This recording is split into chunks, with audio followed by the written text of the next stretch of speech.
মানুষের মুমিনের মুসলিমের জন্য সব থেকে ইবাদতের গুরুত্বপূর্ণ, ইবাদতের আগে সব থেকে আমাদের বেশি প্রয়োজন সেটা হচ্ছে একনিষ্ঠতা, ইখলাস।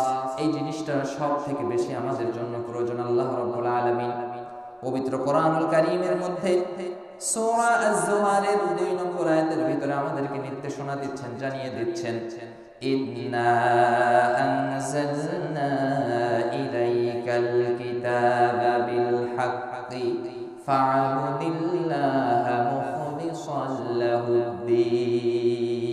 সকলে বলি আল্লাহু আকবার। আল্লাহ রাব্বুল আলামিন বলছেন,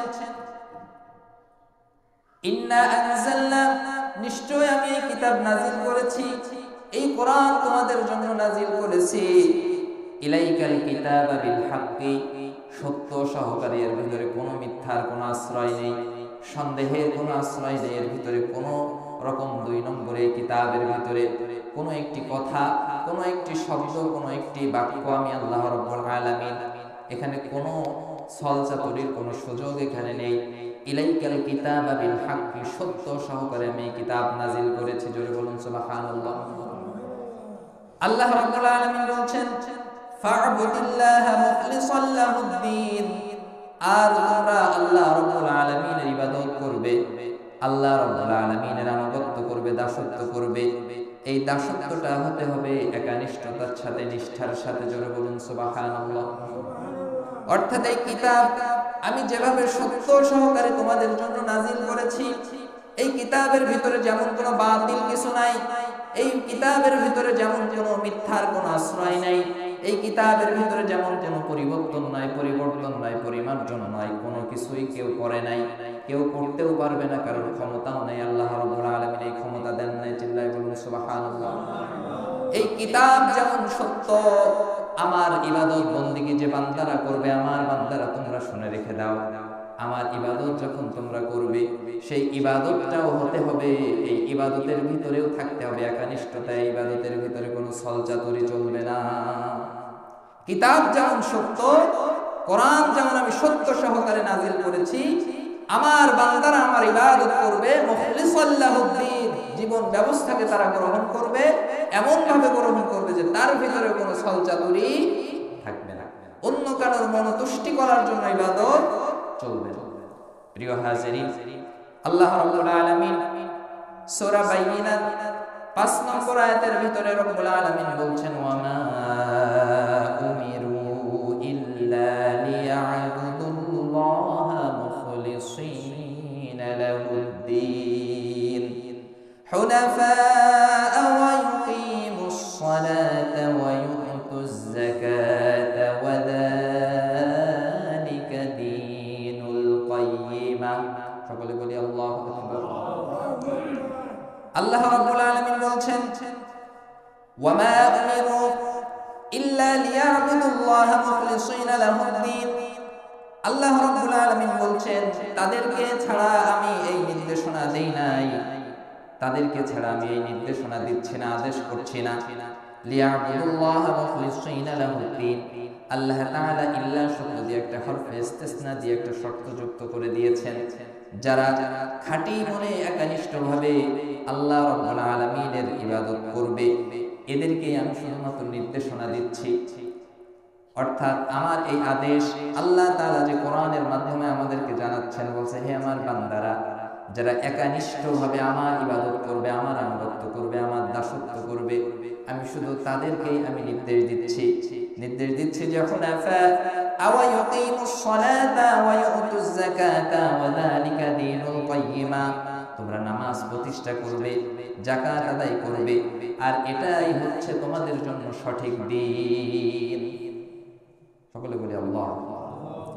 অর্থাৎ যারা ছলচাতুরি করবে, আল্লাহ রাব্বুল আলামিনের ইবাদতের ব্যাপারে যাদের গাফেলাতি থাকবে, যারা প্রতারণার আশ্রয় নেবে, তাদের জন্য আমি আল্লাহ রাব্বুল আলামিন নির্দেশনা দিচ্ছি না, ওমা উমিরু ইল্লা লিয়া'বুদুল্লাহ, আমি শুধুমাত্র তাদেরকেই নির্দেশ প্রদান করছি যারা আল্লাহ রাব্বুল আলামিনের ইবাদত বন্দেগী একনিষ্ঠভাবে করবে, আল্লাহর সন্তুষ্টির জন্যই শুধু তার দাসত্ব করবে, তাদেরকে বলছে যে হুনাফা ওয়া ইউকিমুস সালাহ, তোমরা নামাজটা প্রতিষ্ঠা করবে, নামাজটা সমাজের ভিতরে, পরিবারের ভিতরে, রাষ্ট্রের ভিতরে তোমরা প্রতিষ্ঠা করবে। ওয়ায়ুতুজ যাকাতা, যাকাত দেওয়ার সক্ষমতা তৈরি হলে যাকাত আদায় করবে। ওয়াযালিকা দীনুল কাইয়্যিমা, আর এটাই হচ্ছে তোমাদের জন্য সঠিক দিন। চিল্লায়ে বলুন সুবহানাল্লাহ। আল্লাহ রাব্বুল আলামিন পবিত্র কোরআনুল কারীমের ভিতরে আল্লাহ তাআলা বলছেন, সূরা মুমিনের 14 নম্বর আয়াতের ভিতরে রব্বুল আলামিন বলছেন, ফা'বুদুল্লাহা মুখলিসিনা লাহুদ্দীন। আল্লাহ রাব্বুল আলামিন বলেন, ফাদউল্লাহা, তোমরা আল্লাহ রাব্বুল আলামিন কে ডাকো এমন ভাবে, মুখলিসিনা লাহুদ্দীন, যে ডাকার ভিতরে একনিষ্ঠতা থাকতে হবে। ফাদউল্লাহ, তোমরা আল্লাহ রাব্বুল আলামিনকে ডাকো মুখলিসিনা লাহুদ্দীন, একনিষ্ঠভাবে। অর্থাৎ যার ইবাদত হবে, আমাদের ইবাদত যদি একনিষ্ঠভাবে আমরা করতে পারি, এই একনিষ্ঠ ইবাদতের মাধ্যম দিয়ে আমরা আল্লাহ তাআলাকে যখন ডাকবো, সেটার ভিতরেও কি থাকবে? একনিষ্ঠতা থাকবে।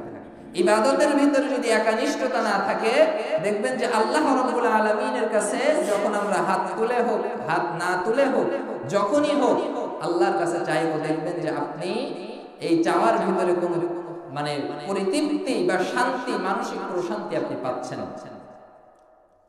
কারণ দেখবেন যে অনেক সময় আপনি হাত তুলে দোয়া করতেছেন, কিন্তু দোয়াটা আপনার কাছে বিরক্ত লাগতেছে, যে কখন শেষ করে বের হবে। মসজিদে হোক, আপনি বাড়িতে হোক, যখনই হোক, মানে হাত তুলেছেন, হাত তোলাও যতটুকু তুলতে যতটুকু সময়, নামতে তার থেকে দ্রুত। কথা বলেন ঠিক কি? নামাজে ঢুকতে যত দ্রুত, নামাজ থেকে বের হতে তার থেকে বেশি সময় লাগে। ধরেন পথের মধ্যে বান্দা দুইজন ঘন্টার পর ঘন্টা গল্প করতেছে, নানান ইস্যু নিয়ে এসে গল্প করতেছে, করে কিনা বলেন? আমরা করি কিনা? পথের মধ্যে 2-3 জন সুন্দর করে আড্ডা জমিয়েছে, পথে হোক, মাঠে হোক, দোকানে হোক, সুন্দর করে সে আড্ডা দিয়ে গল্প গুজব করে সে সময় কাটিয়েছে। মসজিদের ভিতরে প্রবেশ করছে, যদি মনে করেন, আমি এখানকার কথা বলছি না, যদি মনে করেন যে ইমাম সাহেব 2 মিনিট দেরি করছে, তার আর সহ্য হয়? এরকম আছে কিনা বলেন? মসজিদের ভিতরে 2 মিনিট দেরি হলে তার আর ধৈর্য কুলায় না। কিন্তু এই সেম মানুষটাই সে দোকানে হোক, পথে হোক, ঘাটে হোক, আর একজন মানুষের সাথে গল্প করে অন্তত ঘন্টার পর ঘন্টা কাটিয়েছে। তার মাথার ভিতরে এটা ঢুকলো না যে 1 মিনিট দেরি হতে হোক, আমি কয়েকবার সুবহানাল্লাহ পড়ি, আমি কয়েকবার আল্লাহর কাছে ইস্তেগফার করে নিই। এটা তো আমার জন্য নিয়ামত যে নামাজের আগে দোয়া কবুল হয়, আজান থেকে নামাজ পর্যন্ত দোয়া কবুল হয়। এই সময়টা আমি আরো 1 মিনিট বেশি পেলাম, আমি আল্লাহর কাছে কিভাবে কয়েকবার ইস্তেগফার, 1 মিনিট অন্তত 30-40 বার ইস্তেগফার পাঠ করা যায়। কথা বলেন ঠিক কি? কারণ কি? এই জিনিসটা কেন তৈরি হচ্ছে? শুধু নামাজের ক্ষেত্রে না, বিভিন্ন ক্ষেত্রে, ইবাদতের ক্ষেত্রে আমাদের এই একনিষ্ঠতা আসছে না কেন? আমাদের ইবাদতের ভিতরে একনিষ্ঠতা নাই। এজন্য একনিষ্ঠ ইবাদত যখন আমাদের থাকবে, আল্লাহর কাছেও যখন আমরা হাত তুলে দোয়া করব, ওই দোয়ার ভিতরেও কি চলে আসবে? একনিষ্ঠতা চলে আসবে। এবং আল্লাহ তাআলা ওই ডাকে, আল্লাহ তাআলা বলছেন, ওয়াকালা রাব্বুকুম উদউনি আস্তাজিব লাকুম, হে আমার বান্দারা তোমরা আমাকে ডাকো, আস্তাজিব লাকুম, আমি সঙ্গে সঙ্গে তোমাদের ডাকের সাড়া দিয়ে দেব। জোরে বলুন সুবহানাল্লাহ। অর্থাৎ ইবাদতটাও হতে হবে একনিষ্ঠ, আল্লাহর কাছে চাওয়াটাও তখন হয়ে যাবে আমাদের একনিষ্ঠ। সম্মানিত হাজিরিন, আল্লাহ রাব্বুল আলামিন এই বিষয়গুলো আমাদেরকে সুন্দরভাবে কোরআনুল কারীমের মাধ্যমে জানিয়ে দিলেন। একটা উদাহরণ যদি আমরা দিতে চাই, তাহলে আমরা যদি একটু উদাহরণ স্বরূপ বলতে চাই যে একনিষ্ঠতা কেমন। আমরা আজকে ইবাদত করার ক্ষেত্রে আমরা শুধু কারণ খুঁজি, কেন নামাজ পড়বো, কেন রোজা আদায় করব, কেন পর্দার সাথে আমি চলবো, কেন আমি জিনা থেকে বেঁচে থাকবো, সুদ থেকে বেঁচে থাকবো, ঘুষ থেকে বেঁচে থাকবো। এই নানান ইবাদত করতে গেলে, আল্লাহ তাআলার দিক নির্দেশনাগুলো পালন করতে গেলে আমাদের ভিতরে নানান প্রশ্ন চলে আসে। কেন করব, কেন ইবাদত করতে হবে, এই ধরনের প্রশ্ন আমাদের ভিতরে তৈরি হয়ে যায়। একটু লক্ষ্য করে খেয়াল করুন, একজন কর্মচারী তিনি যখন আরেকজন মানুষের গোলামি করার জন্য 3 ঘন্টা হোক, 2 ঘন্টা হোক, 4 ঘন্টা হোক, 5 ঘন্টা হোক, 8 ঘন্টা হোক, তার দৈনন্দিন কাজ করতে হবে, মনে করে নেন 8 ঘন্টা। তিনি সেখানকার কর্মচারী, তিনি সেখানে 8 ঘন্টা কাজ করবেন, অর্থাৎ দৈনন্দিন তিনি একটা সময় যাবেন, আরেকটা সময়ে চলে আসবেন। তাকে যে কাজ দেওয়া হবে, যে কাজের জন্য তাকে নিয়োগ দেওয়া হয়েছে, সেই কাজটা তাকে করতে হবে কিনা? তিনি একনিষ্ঠতার সাথে করবেন।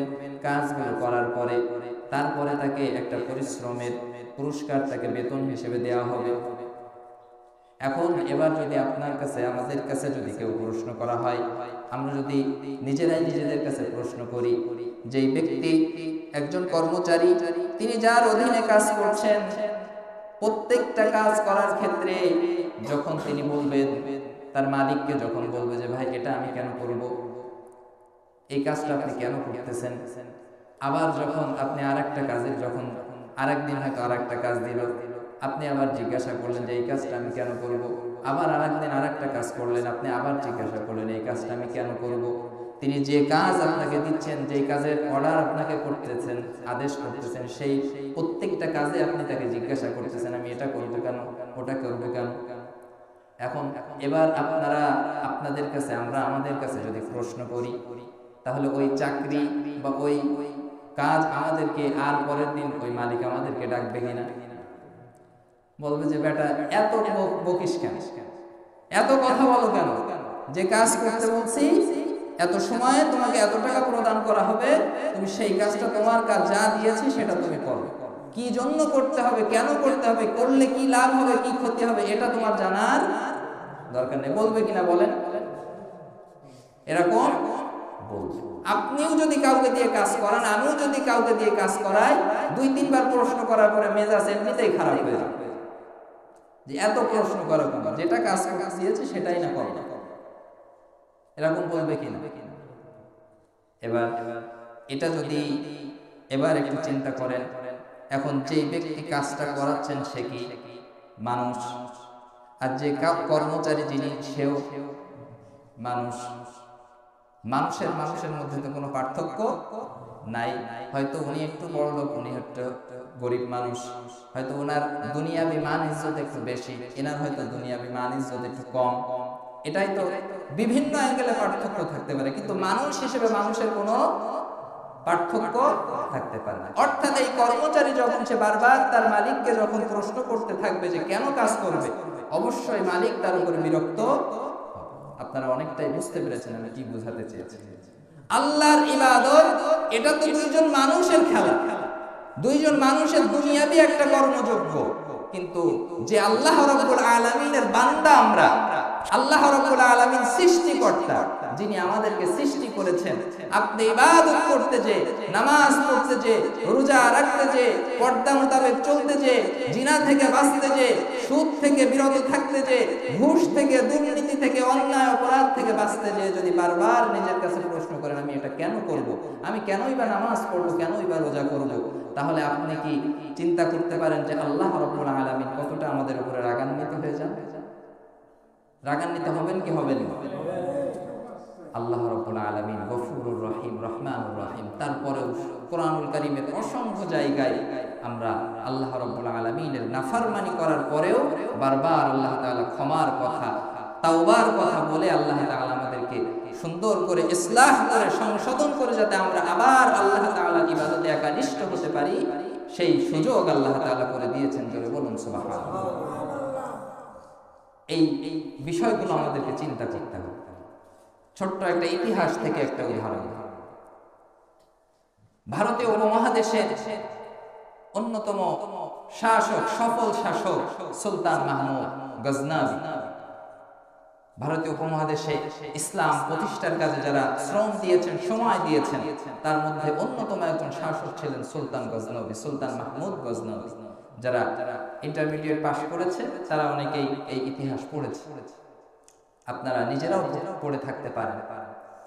এনার একজন কাছের একজন, উনি যখন রাষ্ট্র পরিচালনা করছিলেন, ওনার একানিষ্ঠ একজন মানুষ ছিল, যার নাম হচ্ছে ইয়াস। তার নাম ইয়াস। অর্থাৎ প্রত্যেকটা মানুষের কিছু কিছু পার্সোনাল মানুষ থাকে। কর্মক্ষেত্রে, রাষ্ট্র পরিচালনার ক্ষেত্রে দেখবেন যে তার খুব পছন্দের একজন মানুষ থাকে যে যাকে সবকিছু সে শেয়ার করতে পারে বা সবকিছু একটু অনেক সময় পরামর্শ করে একান্ত কাছের মানুষ হিসেবে সুলতান মাহমুদ গজনবী এই মানুষটার সাথে সবকিছুই পরামর্শ করছেন। সুলতান মাহমুদ তিনি হঠাৎ করে তার কাছে একটা হাদিয়া আসলো, একটা পুরস্কার আসলো। পুরস্কারটা ছিল একটা দেশ থেকে তার কাছে একটা হীরার টুকরা পাঠানো হয়েছে। কিসের টুকরা? হীরার টুকরা পাঠানো হয়েছে। হীরার টুকরা পাঠানোর পরে হীরাটা তার সামনে নিয়ে আসা হলো। নিয়ে আসার পরে উৎসুক মানুষ যারা দরবারে অর্থাৎ রাষ্ট্র পরিচালনার কাছে যারা নিয়োজিত, তারা সকলেই সেটা দেখার জন্য তারা আগ্রহ প্রকাশ করল এবং সকলকে দেখার তিনি সুযোগ করে দিলেন। এ পর্যায়ে সুলতান মাহমুদ গজনবী চিন্তা করলেন যে মানুষদেরকে একটু বুঝাতে চাইলেন যে কিছু মানুষ চিন্তা করলো যে বাদশাহের ইয়াজের প্রতি যে এত ভালোবাসা, এত আগ্রহ, এটার কারণ কি? এটা অনেকেই ভালো মনে নেন নাই। এটা খুব স্বাভাবিক। একজন বাদশা যখন একজনকে একটু বেশি গুরুত্ব দিবে, অন্যান্য যারা কাজে নিয়োজিত আছে তারা একটু হিংসার চোখে তাকে দেখতে পারে যে ইয়াসকে এত গুরুত্ব দিচ্ছে, তো বাদশার এত কাছের মানুষ কিভাবে হবে? তখন সুলতান মাহমুদ গজনবী বললেন যে আমি সময় সুযোগ বুঝে ইয়াজ এবং তোমাদের মধ্যে যে কি পার্থক্য আছে, কেনই আমি তাকে এত গুরুত্ব দিই, এটা আমি তোমাদেরকে দেখিয়ে দিই। সুলতান মাহমুদ গজনবী তার কাছে যখন পুরস্কারটা আসলো একটা দেশ থেকে, একটা হীরার টুকরা যখন তার দেশে এসে পৌঁছানোর পরে রাজ্যের দায়িত্বে যারা আছে তাদের সবাইকে ডাকলেন। ডাকার পরে বললেন, এই হীরার টুকরাটা তোমরা দেখো কেমন। সবাই প্রশংসা করলো যে চমৎকার একটা হীরা, পৃথিবীতে এর মতো হীরা আমরা দ্বিতীয়টি আর কোথাও দেখি নাই। পৃথিবীতে এর মতো হীরার টুকরা আমরা দ্বিতীয়টি আর কখনো দেখি নাই। সুলতান মাহমুদ গজনবী উজিরে আজম যারা, তাদেরকে ডাকলেন এক একজন করে। ডাকার পরে বললেন, এই হীরার টুকরা আমি চাচ্ছি যে তোমার হাত দিয়ে হীরার টুকরাটা ভেঙে ফেলো। তখন সে জিহ্বায় কামড় দিচ্ছে, এমন একটি অবস্থা যে না না বাদশাহ, এটা কখনোই সম্ভব নয়। এত দামি হীরা পৃথিবীতে কোথাও আমরা দেখি নাই, আর আপনি যতই আদেশ করেন না কেন এটা আমার দ্বারা ভাঙা সম্ভব নয়, আমি আপনার কাছে ক্ষমা চাই। উজিরে আজম আরো যারা আছেন তাদেরকে ডাকলেন। ডাকার পরে একই নির্দেশনা তাদেরকে দেওয়া হলো যে আমি চাই এই হীরার টুকরাটা তুমি ভেঙে ফেলো। বললেন যে অসম্ভব একটি ব্যাপার, এত দামি হীরা আমার দ্বারা ভাঙা সম্ভব নয়। সুলতান মাহমুদ গজনবী এক এক করে অসংখ্য মানুষকে ডাকলেন। ওই রাজ্যের পরিচালনার যারা দায়িত্বে ছিলেন, তার দরবারের সাথে যারা যুক্ত ছিলেন, তাদের সকলকে তিনি ডেকে এক এক করে নির্দেশনা দিলেন যে এটা ভেঙে ফেলো। কেউ ভাঙতে সাহস পায় না। সবাই বলতেছে এত দামি হীরা পৃথিবীতে কোথাও দেখি নাই, আমরা দ্বিতীয়টি দেখি নাই। এত চমৎকার হীরা আপনি যতই আদেশ করেন না কেন এটা আমার দ্বারা ভাঙা সম্ভব নয়। সকলেই যখন অপারগতা প্রকাশ করলো, সকলেই যখন বাদশাহের কথা শুনে ওই হীরার টুকরা ভাঙার সাহস করলো না, এরপরে ইয়াসকে ডাকলো। সুলতান মাহমুদ গজনবী ইয়াসকে ডাকার পরে বললেন, এই হীরাটা দেখো তোমার কাছে কেমন লাগে। ইয়াস দেখলো যে চমৎকার একটি হীরার টুকরা। দেখার পরে বলছে, আমি পৃথিবীতে দ্বিতীয়টি এরকম আর কখনো দেখি নাই। এত সুন্দর হীরা আমি আমার চোখে কখনোই দেখি নাই। এরপরে প্রশংসা শোনার পরে, হীরার টুকরার প্রশংসা শোনার পরে সুলতান মাহমুদ বললেন যে এখন আমি চাচ্ছি এই হীরার টুকরাটা তুমি এখন ভেঙে ফেলো। সুলতান মাহমুদ যখনই বললেন হীরার টুকরাটা ভেঙে ফেলো, তিনি হাতে করে নিয়ে যখন তখন তার সামনে আছাড় দিয়ে হীরার টুকরাটা ভেঙে ফেলে দিয়েছে। সবাই অবাক হয়ে গেল যে কি হলো, কত বড় সাহস সুলতান মাহমুদের, ইয়াজের কত বড় সাহস যে বাদশার সামনে হীরার টুকরা ভেঙে ফেলে দিল। সবাই তখন অবাক হয়ে গেল। বাদশাহ এবার জিজ্ঞেস করছে, তুমি এটা ভাঙলে কেন? এবার প্রশ্ন করতেছে ইয়াসকে, ইয়াস তুমি এটা ভাঙলে কেন? এত দামি জিনিস আমি তোমাকে নির্দেশ দিলাম আর তুমি ভেঙে ফেললে, এর কি তোমার কাছে কোনো মূল্য নেই? ইয়াস তখন সুলতান মাহমুদ গজনবীর প্রশ্নের উত্তরে বললেন, আমার কাছে মনে হয়েছে আমি যতটুকু বুঝি, আমার যতটুকু জ্ঞান হয়েছে, আপনি যে নির্দেশনা দিয়েছেন আর হীরার টুকরা যে ভাঙতে বলেছেন, এই হীরার টুকরার থেকে আপনার নির্দেশনা, আপনার হুকুমটা আমার কাছে বেশি প্রয়োজন ছিল।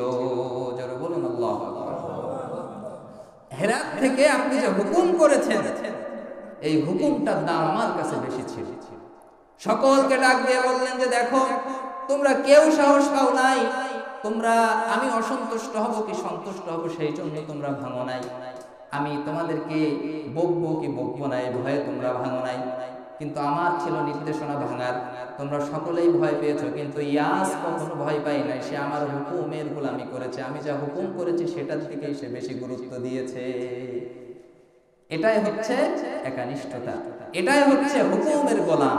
আল্লাহ রাব্বুল আলামিন আমাদেরকে হুকুম করেছেন, সাফ কথা আল্লাহ তাআলা নির্দেশ দিয়েছেন, আমাকে পালন করতে হবে। এখানে আর কোনো এক্সকিউজ নেই, এখানে আর কোনো অজুহাত